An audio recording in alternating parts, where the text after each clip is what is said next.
So thanks for coming back, Dan. Obviously, I can't give you a firm for whatever reasons, but you know what? Just first of all, I think it's mad because, when we first, met and we were kind of like having conversations about like mental health and the whole pandemic and everything that kind of arose, you said something that kind of resonated within me that, kind of highlights like one of the issues within the community where we're talking about, accessibility, how do people, access therapy. One of the things I always talk about is I always say that, everyone needs therapy. I've got a therapist, it's something that I can engage.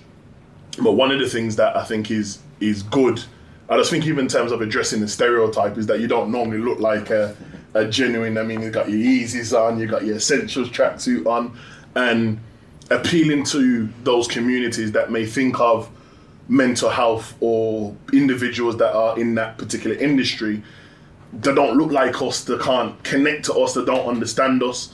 So I think you as an individual that, is invested in working in communities and engaging with all people of mental health, I just wanted to kind of get your thoughts about, how do you connect to individuals in the community that look like you, that may come from similar backgrounds to you? What are your thoughts around some of that? I think that's the most important part. I think the way I dress and the way I present myself, like it's specifically done to pinpoint those people. I've had experience working in schools, and when you've got to wear the tie, you've got to wear the suit, you've got to wear the shoes, they see you as just another member of staff, just as a teacher, as a sir. Whereas if I'm able to dress a little bit more casual, you relate to them a little bit more, then they see parts of them within you. So then it opens up the conversation for, oh, he's cool, he's okay. And I've adopted that to therapy. Like, I'm not saying I'm going to just be in tracksuits all the time, but I do carry myself to a way where people feel comfortable with me, because that's the main thing I need. I need people to feel comfortable. And within therapy, I think a lot of people are not comfortable with it. That might be because of the person that they're having therapy with. The gender might not be right for them. The race might not be right for them. The class might not be right for them. The way they're dressed might not be right for them. So when we're talking about people within the communities that we're from, as in black people, people of colour, it's going to be harder for them to access therapy when those are the type of people they're sitting in front of. I have a therapist. When I searched for my therapist, I went onto the governing body website, and I think I got through 5 pages, and I'd only seen 3 black therapists. Wow. 2 were female, 1 was a male. So my choice was, okay, 2 females, 1 male. I think the male wasn't the type of therapy I needed, so I had to scratch him off. So then it was just 2 women. Now, I was looking for a black man. As being a black man myself, I thought, okay, I want to get what I am. Not to say that they can't give me good therapy, but if I'm looking, I want to get what reflects with me, and that's what we do in our other parts of our lives. Whether it's your hair, your barbers, you're going to go for a specific barber. Personal trainers, you're going to go for a specific personal trainer. It's not to say a woman couldn't be a personal trainer for a man, but stereotypically, men are going to lean towards men. And I think it's exactly the same within therapy. Now, to take away that from us, it then leaves us with either having the women or having people that aren't the same race as us. And then I think for a lot of people, they just decide not to. But does it matter though? Because that's a conversation that, I've worked with a lot of mental health specialist therapists, and, some would argue it don't matter, that they've got the skills, they've got the qualities to engage, does it matter? And I have my own perspective on that, but just from someone that, you just said that you was trying to get therapy yourself, and, first 5 pages, I'm assuming there's loads of pictures, and then you get to 3 out of the 5 pages, does it matter? Why does it matter?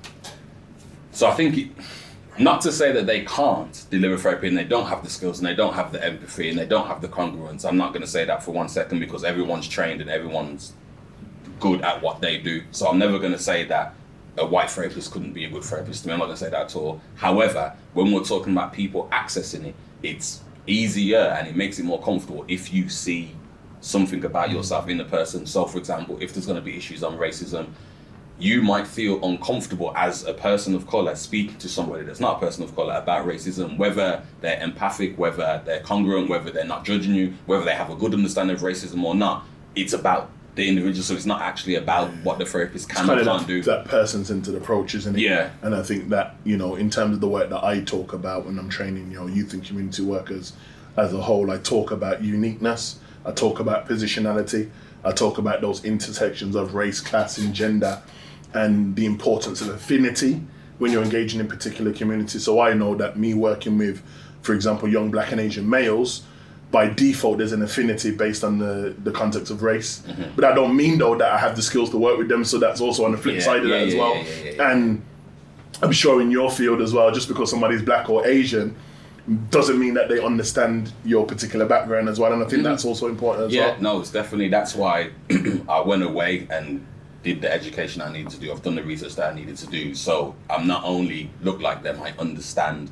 A lot of it is lived experience, so I can relate to a lot of things, but I do actually understand a lot of the issues that we are facing. So I think my unique selling point is being a young Black male that has a wide knowledge of the things that go on within our communities. I think I'm able to then really have a deep, meaningful session with clients, and I've had success thus far doing it. But let's be real though, because despite we're having this kind of conversation about, you know, people reaching out, trying to get therapy, there's a money element to this as well. You know, we have to be real, and for me, you know, bless my therapist, you know, therapy is expensive. I can afford it. You know, we are, you know, working people, we have, you know, opportunities and the connections that we have, but therapy is expensive, it's not cheap. So despite the fact that people are talking about, you know, you need to, you know, be well mentally, you need to speak out, there are people that may be watching this thinking, wait there, but I can't afford £50, £65 to see someone every once or every 2 weeks. So what do you say to these people? So when I say to those people, again, it's all about the value of it. How much do you value your mental health? So I understand exactly where you're coming from, because there are therapists out there that do charge a lot. That might be because of where they live, it might be because of how good they think they are, their education, but they do charge a lot. But then the question I ask people is, how much would you spend on your body? How much would you spend on the gym? How much would you spend on your protein shakes? How much would you spend on equipment at home? How much would you spend on meal prep and downloading route like exercise plans and things like that? So I'm not saying it's buying clothes and stuff like that. There you go. So I'm not saying it's the same price, but I'm just trying to say I don't think we focus on our mental health the same way we focus on our physical health. So when people, the first thing people say to me is, "Oh, but it's expensive," I'm like, "But you wouldn't say that when it's about something else." So I do understand and I do empathize with people that might want to do it and they can't afford it, and there is that. But then there's also people who use it as an excuse because they might not really want to access it. So their excuse can be, "Oh, it's expensive, I can't afford it." You know what, that's a fair point. And I think it's about that, you know, one thing you said to me before, it's about self-care. And, you know, how much do you invest in yourself? So for me to buy a jumper, you know, for me to buy, I don't know, a pair of trainers, a couple of £100, it's not that much of a problem because I can afford to, because I work very hard for my things. But then when you're talking about when you look at it from that angle, what you've just presented, you know, it is a fair point. So I guess, you know, I know that there's a lot of men in particular, also women, but a lot of men in this question that I'm going to ask you. You know, men have said to me before, you know what, I just feel that I'm so complex, I've got so much demons, I've got so much things that I can't address. I don't really want to talk to a person and they don't get me. And I don't want to have to try too many people because I don't feel like I want to give myself to so many people.